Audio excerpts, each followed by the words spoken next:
Warning, incoming game over. Warning, incoming game over. What's up, Game Over Vancouver? Absolutely massive. I am high off of that overtime shootout ending. The Canucks getting an incredibly needed 2 points. Of course, nothing's guaranteed in this playoff race, but I think if the Canucks had come out and lost today, especially in regulation, that you could very well kiss those playoff hopes goodbye. Jonathan Lecker-Mackey playing probably the best game so far of his NHL career, with a huge game winner in the shootout, also a goal in regulation. We'll get into all of that here after the Canucks take a 4-3 shootout victory there. Really couldn't be more exciting than that. Comes right down to the wire in regulation. Great overtime chances at both ends. And Thatcher Demko in his first game back returning from injury, also standing on his head. So to take a look at this game from head to toe, I thought the Canucks played some great hockey.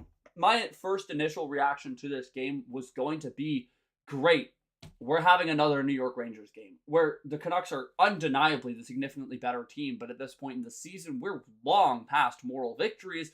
So I was kind of getting ready to have another bittersweet moment with the Canucks of, oh, great hockey, but what does it matter? But they are able to turn it around.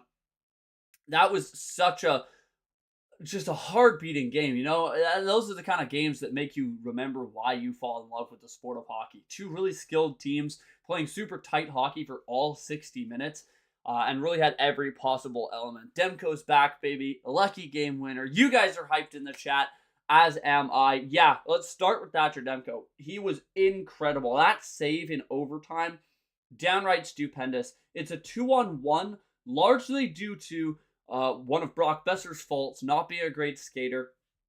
The Devil on the left side is able to get past him, thus creating a 2-on-1 for the Devils. Flawlessly executed, but Thatcher Demko able to push off his left skate, sliding across to his right in a maneuver that would have killed me if I tried it. I cannot fathom how goaltenders can do the full splits as far as Thatcher Demko was able to right there. But it wasn't just that. I mean, really, the whole game, he was just absolutely ridiculous. None of those Devils goals you would point a finger at as saying, hey, this is in any way Thatcher Demko's fault. He was really above and beyond. All the goals for the Devils were just rebounds that got tapped home, and at no point are you going to fault Thatcher Demko through something like that. But to look at this game from the top down, let's go right back to the first period puck drop and start there, because it was not a great start to the game for Vancouver. I was really worried about a flat-footed start, and that's what we got there at the Prudential Center. The Canucks were heavily outshot through the first 10 minutes. Shot attempts after 10 minutes, 9-1 New Jersey. And that's not shots, that's shot attempts. The Canucks didn't have a shot on goal. It was really bad up until a really strong response from the fourth line and the defensive pairing, the third defensive pairing. I thought this was a premier game for the Canucks. Depth, and something I had tweeted about in before the game was saying how much I want to see this next man-up mentality. It's talked about it all the time this season as a kind of cliche response to injuries, but today is when you really have to see it. No Pettersson, no Höglander, no Hedl. And I mean, let's be real. If you look at the depth on paper, I don't think it's unfair to use the word abysmal. Absolutely abysmal. I mean, a center depth of Pius Suter, Teddy Bluger, Nils Amon on your third line, and Aatu Ratu down the middle. I mean, that is, you know, realistically a second line center, a third line center, and then two fringe fourth line centers. But the Canucks made it work, and that fourth line of Ratu, Sherwood, and O'Connor had some really, really great chances all night long. And also Aatu Ratu after the first period was 7-1 in the draw. So that's something that has been a real staple of why he should be brought back into the lineup. Is we know his ability to take faceoffs on both sides of the ice. He has that technique where he flips his stick around. And while that seemingly worked wonders for the Canucks tonight, and we actually saw him get elevated to that second power play unit. I'm almost certain just for that power play faceoff chances. Of course, possession is so important. To everyone joining, what's up? Mr. Wilkins, hello. Canada rules, America drools. Love it. And of course, the one and only Mark Sianquita, all joining for this one. And so, yeah, it started off with the Canucks getting the first goal, and that was kind of where it clicked. The first 10 minutes for Vancouver, really slow, but Pius Suter, a beautiful one-timer just below the bar, off of a really nice feed from Marcus Pettersson. Now, there was an error from Marcus Pettersson on one of the New Jersey goals where he loses his man as the rebound gets put home. However, other than that one error, I thought Marcus Pettersson had a fantastic game tonight. And that pass to Pius Suter was beautiful. He carries it down the left side of the wall, beats out the defender one-on-one, throws it up the middle, and Suter makes no mistake, doesn't dust it off, claps it just underneath the bar. No chance for Markstrom on a really, really coordinated play for the Vancouver Canucks. I was having to watch the American feed of this broadcast, and they spoke to Tocchet on the bench, which I always find interesting during the game. I don't know how much coaches would enjoy doing that, but hey, those American broadcasts, they force their way in, and he was saying that he hated the early breakouts from Vancouver. Once they got that figured out, that's what helped the game click, and it really never unclicked for Vancouver. That first 10 minutes wasn't great, but the next 50 really was. And then just from the very first, one of the first notes I have is Hughes playing hero ball. That was a theme for tonight's game, where Quinn Hughes played over 31 minutes. Astonishing. By the end of that overtime, he was just standing out there on the ice and barely even moving, and I can't fault him. 31 minutes, especially for a defender who has been recently coming off of injury. Truly astonishing for him. So, yeah, the end of that first period, the Canucks had a power play. One chance from Quinn Hughes that I believe hit the post, went out. Not too much to speak of there. Then looking into the second, this is when the game really started to heat up for the Devils. They had a great response in the second period. Canucks take a too many men penalty early on. Demko had 3 or 4 good saves in that penalty kill as he continued to be great. And then some good clears from Marcus Pettersson and Dakota Joshua. Canucks kill off that power play. Hughes gets a really great chance right after Jacob Markstrom with a big save. Some big hits back and forth. Kiefer Sherwood, surprise, surprise, really laying the body. Marcus Pettersson had one. Then there was the next penalty in the second period. Canucks taking 2 penalties in that frame. Teddy Bluger took a trip, and that was where Timo Meier was able to put home a rebound. Now, that was really a common theme for the New Jersey Devils, was just bashing home rebounds. Demko didn't have a chance on a lot of those. And that goal continued the theme of the Devils tonight. I don't know how much you guys noticed it, but some really, really lucky bounces for the Devils on home ice. Played for and got, I suppose, for New Jersey. As Timo Meier's first shot was blocked by Drew O'Connor, but it goes off his skate right back to Meier, and he is able to put in that rebound past Demko. And then in that final minute, the Canucks had a chance that the arena thought it was in for a moment, but it's bar down and out heading into the third. Canucks had an early power play. Besser hit the post. This was where the game really started to be controlled by Vancouver, and I was really impressed by the play. Both Brock Besser and Quinn Hughes just really possession-dominant games there early in the third, where they were just hanging onto the puck for minutes at a time and working. Tell you what about Brock Besser. He's not a fast guy, but he does absolutely everything right. Really great battles for the puck, as well as just such a crazy release. But unfortunately, despite a really great look on the power play, the Canucks had 2, not 1, but 2 broken sticks back-to-back. Brock Besser and Quinn Hughes go for one-timers where the stick betrays him. It's the sport of hockey. That's going to happen, but that is incredibly, incredibly brutal for Vancouver. Really not a whole lot of luck on those power plays. And then right after, Devils get an incredibly lucky bounce. A 2-on-1 develops, and the second man in gets the shot. Now, that second man in was Brendan Dillon, so a defender not necessarily used to taking across-the-body shots. Now, he's a left-handed shooter cutting down the right-hand side, so he's got to try and swing that stick across his body, and the pass was put right into his skate. So that's a tough shot. He misses by a mile. Good thing he did too, as he happens to miss at the perfect angle where it goes off the backboards, back out in front, and Timo Meier puts home a second rebound tap in. So another huge, huge bounce for the New Jersey Devils. And yeah, they get that lead super, super quickly on some back-to-back goals. They tied that up. Then right away after, 45 seconds after that goal, the Canucks with an awesome response shift.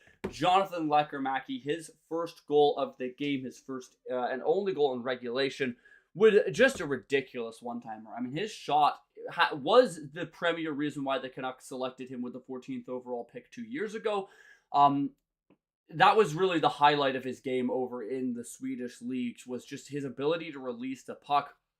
Looked like a young Elias Pettersson, whether it was a snapshot or a slap shot. His ability to get the puck off his stick with a really deceptive release, and I'm going to touch on his deceptive release more when we get to the shootout of this game. But right there, a great one-timer, really hard angle change. The pass comes from the left corner. He puts it over into the right corner of the net, so it's about a 45-degree angle from where the pass hits him to the back of the net.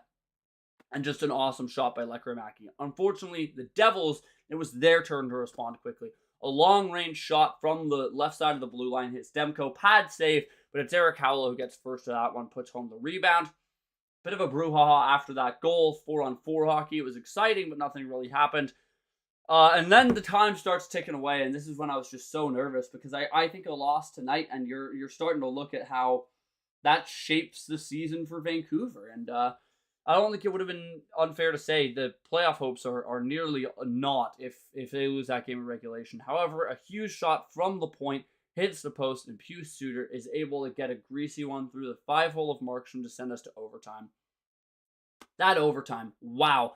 I mean, that's a point for people that love 3-on-3 overtime. So much fun. Hughes right away gets a breakaway, robbed by the blocker of Jacob Markstrom, and then that was right back the other way. I touched on it off the top, but Demko with a perfect 2-on-1 save. Left to right, slides about 4 feet to get across with the right pad and shut down that chance. And then this is where I had a note, Lekkerimäki, what a response in the shootout, but with 3 seconds left in overtime, Brock Besser with a beautiful pass sets up Lekkerimäki alone. 3 seconds left, and he misses the net right-hand side. Tough look for Lekkerimäki, but really showing how much Tocchet trusts him by putting him out there with the final 30 seconds in overtime. Now we head to the shootout. Paul Cotter first. Nice move. Demko stayed with it. Jake DeBrusk, classic shootout attempt. Skates right down the middle. Goes top shelf. None of this fancy deking stuff. But then right back the other way, it's the fancy deking stuff as Jesper Bratt puts like 6 or 7 dekes into a backhand finish. He's such a good player.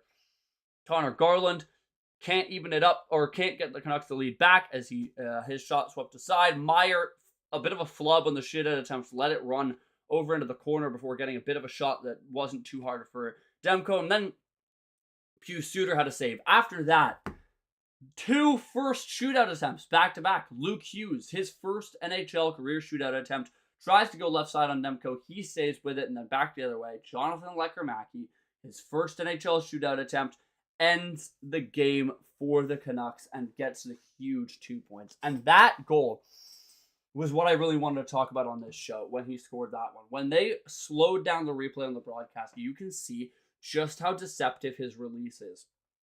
When someone like Connor Bedard or Austin Matthews was drafted, one of the things scouts talked about was their ability to get goaltenders thinking the shot is going the other way by opening up the skate blade opening up the stick blade mid-release. You look at that shot in slow motion, the way he drags his stick, he opens it up to the right-hand side, and you can tell Markstrom sees that. He goes to put the glove up on the left in response to that shot, and Lekkerimäki will snap it right back around to his left side, Markstrom's right, blocker side, it goes right to the back of the net. Incredible release from Lekkerimäki. Now, I'm not comparing him directly to the likes of a Connor Bedard or an Austin Matthews, but the deceptive release of a wrist shot like that is such an incredible tool in someone's arsenal. It is unbelievable to be able to have something like that, and just a wicked release from Lekkerimäki on both his shots, and he's starting to look so comfortable at an NHL level. He's getting power play one time, he's controlling possession a little bit more, and most importantly, despite having the least ice time of any Canucks forward, Rick Tocchet trusted him enough to put him out there in that final shift of overtime. And that, I think, finally shows that he has really earned the trust of Tocchet after being sent up and down all year this season. Lekkerimäki really unable to get that kind of solidified position in the lineup, but now it would be impossible to justify taking him out after tonight's game with 2 goals, including the game winner in the shootout. And yeah, to sum up the game as a whole, just another really great performance by Vancouver, starting to stack them together. Thatcher Demko, his return was absolutely amazing. He really just looked like prime Demko. I did not have a single moment where I thought that Demko really looked out of place or struggling or anything of the sorts. So that was really awesome to see for Canucks fans. Thatcher Demko fully bounced back. We'll move on to the second period in just a moment, stop for a quick hydration break, and then talk a little bit about the Canucks' future, as of course this playoff race now so close. Huge 2 points, but I tell you what, the NHL standings, still anyone's to go here. As I completely transitioned the wrong way, I'm so sorry. Foolish maneuver by me on that one, showing, of course, some errors on the ice, but more errors up here in our post-game show. My apologies. Canucks now leapfrog the Flames, 78 points. Still 2 points behind of St. Louis for that final wild card spot. Now, they're not going to be able to catch that last Pacific Division spot. Edmonton Oilers 9 points ahead. So that one's certainly not going to happen. However, the Blues, they are able to catch them for sure. They are 3 points back. However, 1 game in hand. If they're able to take that next game, then this is anyone's game. So we'll move on to period 2. Have a little bit of hydration. I'm gonna. I hope you can as well.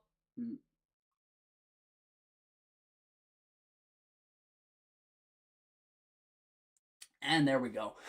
Moving on to period 2, having a look at the future for this team. We don't have anything confirmed about Elias Pettersson or Nils Höglander for their injuries. So they have been sent home from the road trips, and we know we won't see them anymore on this trip going forward, of which I believe they've still got 2 more games, is it? Yeah, 3 more. My apologies. Canucks versus Islanders, then Blue Jackets, then Jets. So no Pettersson or Höglander for any of those.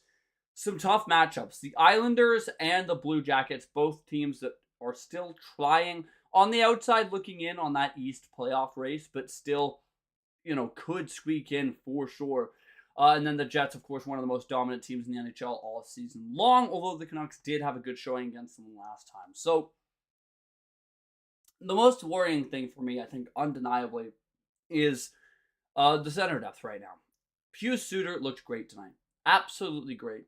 He has been such a key element for the Canucks. I've said this on the show before, and I still believe that he is more crucial to re-signing for this team's success than Brock Besser is. I think his versatility is just so unique. I mean, how many players can genuinely play both winger and center without compromising either of those positions?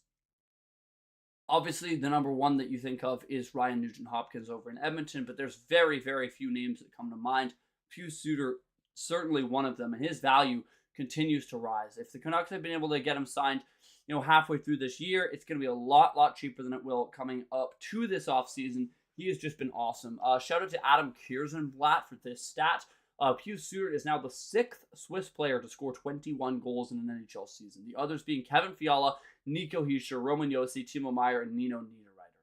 Pretty good company to be a part of overall. And now with the way he's playing, he could very well get up to 25 goals. I don't think that's unrealistic if he has a good end to the season. So between his versatility and the fact that he could very well hit 25 goals, it's hard to wonder what he is going to end up getting signed for, especially given that the cap does continue to rise.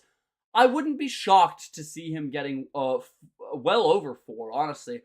I'd love to lock him in at 4, but I could see 4.5. I don't think we'll get as high as 5 million, although I know that the Canucks do, of course, value what he has given to this team. It's going to be a long road trip, but Suter's been fantastic, says Mr. Wilkins. I completely agree with you. It will be a bit of a long road trip. Let's take a look at these next couple of games. As I mentioned, Islanders, Blue Jackets, Jets. The Islanders, bit of a trap game, of course. Ilya Sorokin, very good goaltender, can steal games for sure. That being said, the Islanders are near the bottom of the East. They are... Oh no, my apologies.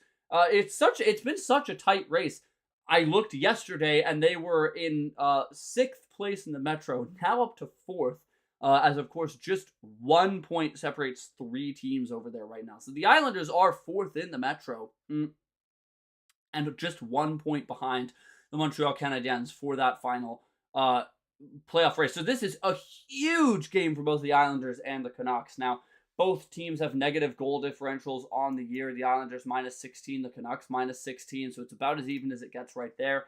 And of course, given just how close both these playoff races are, this is going to be a playoff type game. It's going to be super, super exciting. That one's going to be Wednesday, March 26th. I will also be on the post game for that one.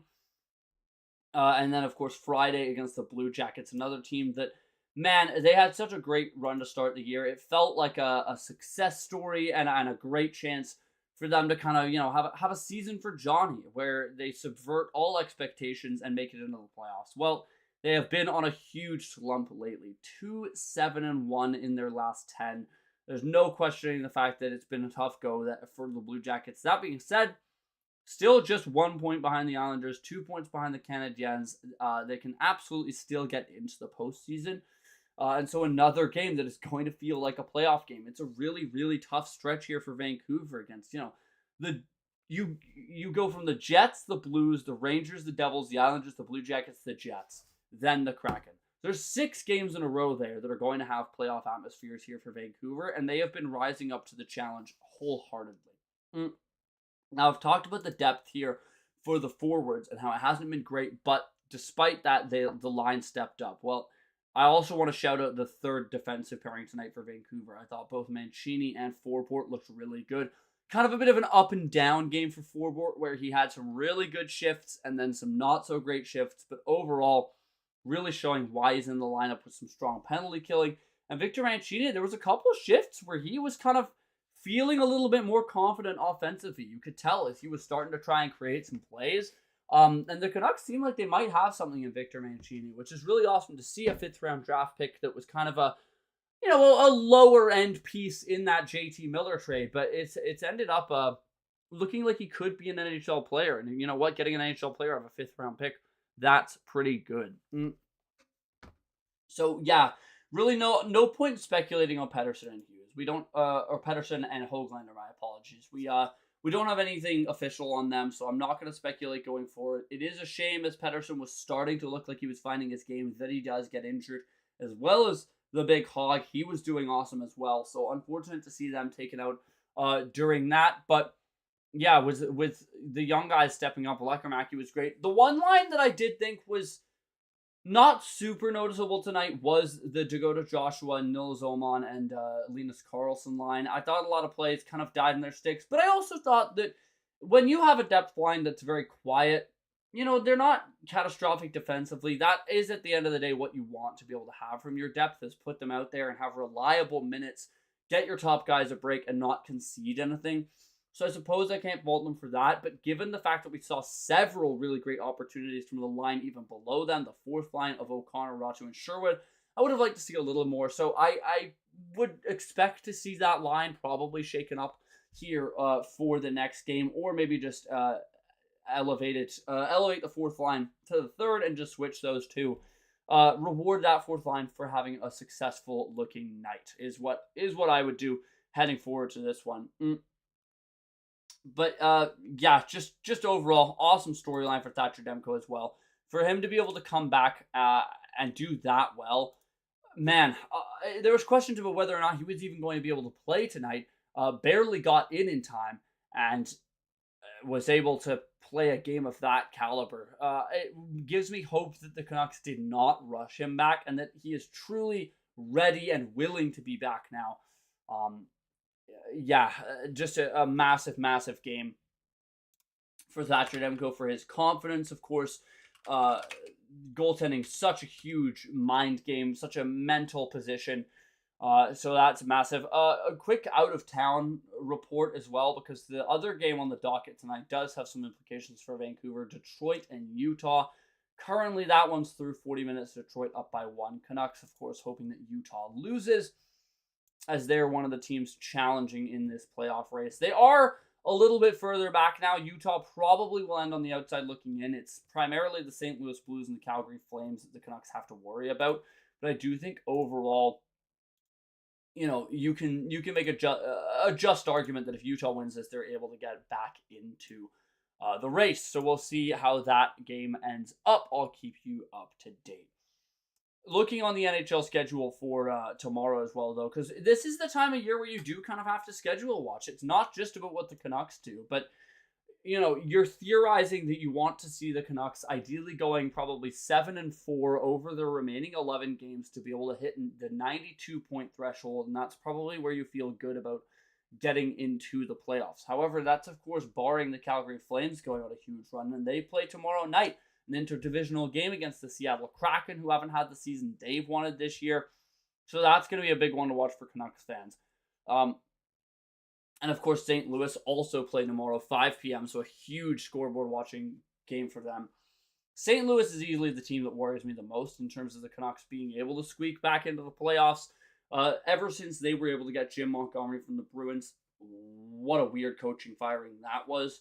The Blues have been an amazing team in the league. They have been 12-2-3 since the break. They don't show any signs of slowing down. I believe in their last 10, they are 8-1-1. They're on a 6-game winning streak. The Blues are officially on a heater. So the Canucks, they can keep winning out, but if the Blues keep doing the same, they're not going to be able to catch them, as they are still, 2 points behind 3 points behind St. Louis, with just 1 game in hand. So you really are going to rely on other teams being able to slow down here. Now, I don't think the Blues' pace is sustainable overall, but boy, they have just been absolutely incredible. Montgomery has that team clicking. It's nice to kind of have the Oilers downfall a little bit. I always like hating on that team as a Canucks fan. To see the success that Broberg and Holloway have had for that team has been really great to relish in for a Vancouver fan, because the Oilers really just gave them away during the offseason. Didn't think that they were worth matching those offer sheets from the St. Louis Blues, and because they didn't match those offer sheets, really got burned by St. Louis, that seemed to have 2 young guys that are really stepping up in a major way for them. So it's been nice to hate on the Oilers for that one. We'll move on now to the third period here of the show. And as always, if you guys have any questions for me, I'm always happy to try and put my own spin on things and give you an answer to the best of my ability here. Anything Canucks related, NHL related, as we move forward here. Now I'm going to zoom out and look at the league as a whole here. We're closing in on awards time, and I think that this has been a fun year. There have been a lot of previous years where the awards have been locked up, 15, 20 games to go right now. And this year, I think you could see things going each way. Nathan MacKinnon does kind of have the inside edge, in my opinion, on the Hart, with already 105 points. And given the Avs injuries this year, if they were able to make it into the playoffs, there's no question he deserves it in my mind. Hellebuyck probably taking home another Vezina, but for him, it's going to be all about seeing what he's actually able to get done in the postseason. Now, one race I did want to take a talk about on this show is the Norris race. Now, given the games that Quinn Hughes has missed this year, how much better does he have to play than Cale Makar to be able to get serious Norris conversation? Because right now, Hughes is 67 points, Makar is 81. He's 12 points ahead of the next highest defender, which is Zach Werenski, although Hughes is third. But Hughes has played so many less games. And on top of that, Makar's had MacKinnon all year. Hughes has had no one. Pettersson was a ghost. Miller obviously missed several games due to mental health before now being traded. Hughes has had so little help this year. I honestly think he should have Hart considerations if the Canucks can make the playoffs, given just how much he has had to put this team on his back all year long. And I mean, he might be the best player Vancouver has ever had. And I'm aware players like the Sedins existed. I'm aware, obviously, Pavel Bure, probably the highest peak, back-to-back 60-goal seasons. So I'd understand if someone wanted to still give it to Pavel Bure. There's a very fair argument there. But I might give it to Quinn Hughes. I mean, he won the Norris last year. You can make a very good argument for it this year.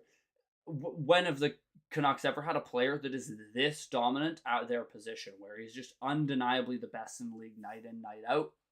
It's really hard to think of. Then getting into the rookie discussion, I understand it'll probably be Lane Hutson, but it should so be Dustin Wolf. If the Flames miss the playoffs, I won't be too upset about them giving it to Hutson, but if somehow Calgary squeaks into that final spot, Dustin Wolf should run away with the Calder. He has been such an incredible find for Calgary. Back-to-back AHL goalie of the year before finally getting called up for them. I was shocked it took as long as it did for them to be able to call him up. But yeah, he is just a spectacular goaltender. So I really think that he should have that. And then, of course, the Maurice Richard race right now. I mean, that's going to be Leon Draisaitl, I think, no question about that. It's been a really slow year for the likes of Austin Matthews, who's not even in that top 10 list. But Draisaitl has 11 more goals than anyone else with about 11 games left to play. It's going to be a Richard season for Draisaitl, so awesome to see for him as he consistently kind of was always just falling a little bit short to Austin Matthews. So it's nice to see him getting there. Although I have to say, as I'm just checking this list now, a little surprising to see William Nylander second with 38 instead of course, Matthews. Just shocking to see that Leaf second up there.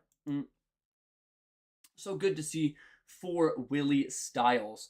And yeah, just overall, what a game for Vancouver. And the Canucks continue to play some great hockey down the stretch. If they are able to play the way that they played against New York and the way that they played here tonight against New Jersey, I think Canucks fans can feel good about this team having very realistic playoff odds. But even right now, the odds are still not very good that they get in right now. Let's have a look actually at the live playoff odds right now for Vancouver. So coming into tonight, sitting at about 7%. 7% if they lost. But now after that win, 26.7% to make the playoffs. So not great odds, but not the worst either. A quarter chance. I mean, you're telling me there's a shot.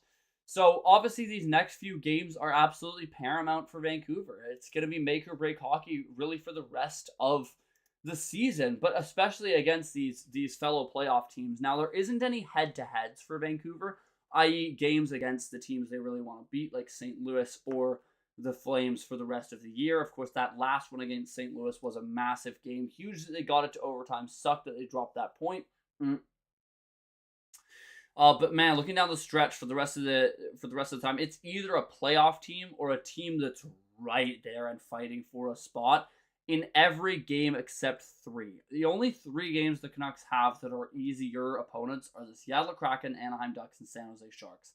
Outside of that, Vegas, Minnesota, Colorado, Vegas again, Dallas, Winnipeg. I mean, these are some ridiculously tough teams. So it's a tough stretch here to end the season for Vancouver. But we'll see what they're able to do moving into the games forward. Again, if they play like they played tonight, I really think that they can hang with any team in the NHL.